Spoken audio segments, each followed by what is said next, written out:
我的房子呢，终于是卖了啊，价格真的是难以接受啊，真的是几经周折，好不容易把这个房子给卖了，现在呢，感觉呢心都在滴血啊，真的是太难受了。我之前呢有一套老房子一直在卖嘛，挂出来大概有1年多的一个时间了，从去年开始都已经挂出来了。最开始我挂的时候呢，我想着我这套虽然是老房子，但是呢毕竟是个学区房，而且呢地理位置特别的优越，位于市中心嘛，所以说我最开始呢在网上包括跟中介的一个报价呢都是140万。但是呢，在这个1年多的一个时间里，就是去年1年多的时间里，我的报价呢真的是一降再降。可是看房的人呢，就是有兴趣买这个房子的人真的是寥寥无几啊。最后呢，这个房子的一个成交价真的是远远低于我的一个心理预期，可以说呢，真的是最后的一个房价真的是惨不忍睹啊。我也非常知道现在的一个楼市房地产的一个情况都非常不景气嘛，包括开发商开的那些新楼盘，很多房子都卖不出去，都成为了一个库存都在降价嘛，然后再降房贷，再降利率什么的，一降再降，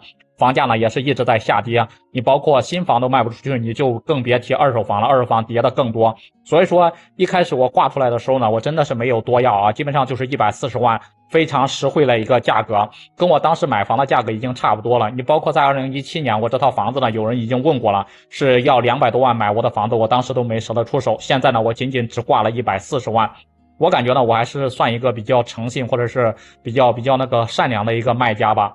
但是呢，我挂出来之后呢，就是去年那段时间挂出来的前2、3个月吧，看房的人真的是实在太少了，几乎就没有什么看房的啊。1、2个月呢，中介呢才会带来1、2组来看房的一个人，看了之后呢，也不给什么出价，也没有什么诚意啊。不是嫌这个房子房龄太老了，就是嫌这个房子没有什么电梯，以后呢上下楼不方便。总之呢，就是找各种各样的一个缺点啊，各种各样的一个不满。最终目的也无非就是想让我主动降价嘛，而且是那种大幅度的一个降价嘛。后来呢，整个我看房价跌的太厉害了，包括小区很多业主也都卖这个房子嘛，挂牌量呢是越来越多，小区很多业主都在卖嘛，包括这个挂牌的价格也是越来越低，我呢也只能随行就市啊，我把我那个整个的报价呢从140万，然后调到后面的135万，再调到125万，再调到120万、115万，可以说呀，整个的房价真的是一路在下跌，一路在调啊。就是随着我这个报价是逐渐的降低嘛，来看房的人真的是多了起来啊，也有不少呢是真的是看上这套老房子，而且还要想讨价还价的。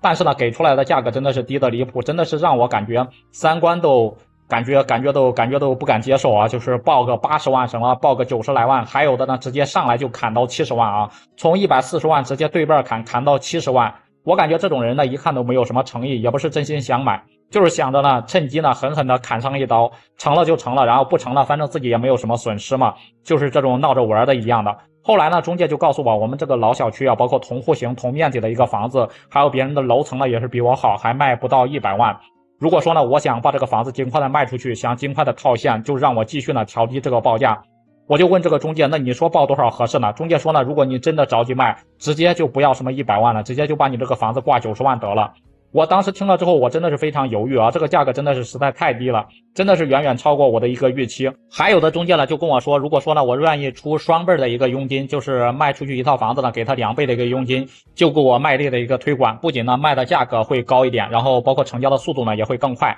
我心想这都是什么事情啊？这不是趁火打劫吗？不能惯他们中介这个臭毛病。然后呢，就一口把他给回绝了，然后也把他的微信给拉黑了啊！我不想跟这种人做买卖。然后呢，就在年前，家里面突然出了点急事嘛，就是着急用钱，非常急着用钱，也跟七大姑八大姨亲戚借过来借过去，朋友也都没有借到什么钱，我就狠狠心咬牙，直接呢把这个房子呢是降了20万，然后报价95万。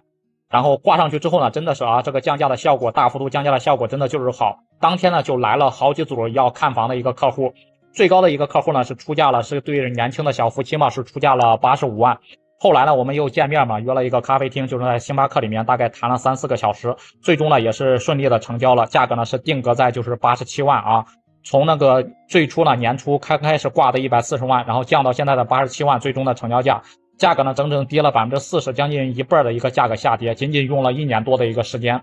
我感觉现在我的心呢真的是在滴血啊，真的是亏大发了。所以说呢，现在呢，如果大家说不着急用钱的话呀，还是暂时不要想着卖房子了。现在市场上面的二手房实在是太多了，根本就卖不上价去啊！现在完完全全就是那个买房的市场。建议大家呢可以先等一等。最近你像这几年国家都出台了强有力的一个楼市的一个刺激政策，说不定呢过2年房价呢就会触底反弹，有没有可能会像2017年，是不是就能吃一波这个的红利啊？不知道大家对此是怎么看的？大家这几年有没有卖房的一个打算？大家觉得我这个房子是卖亏了还是值了？也欢迎在评论区里面留言讨论。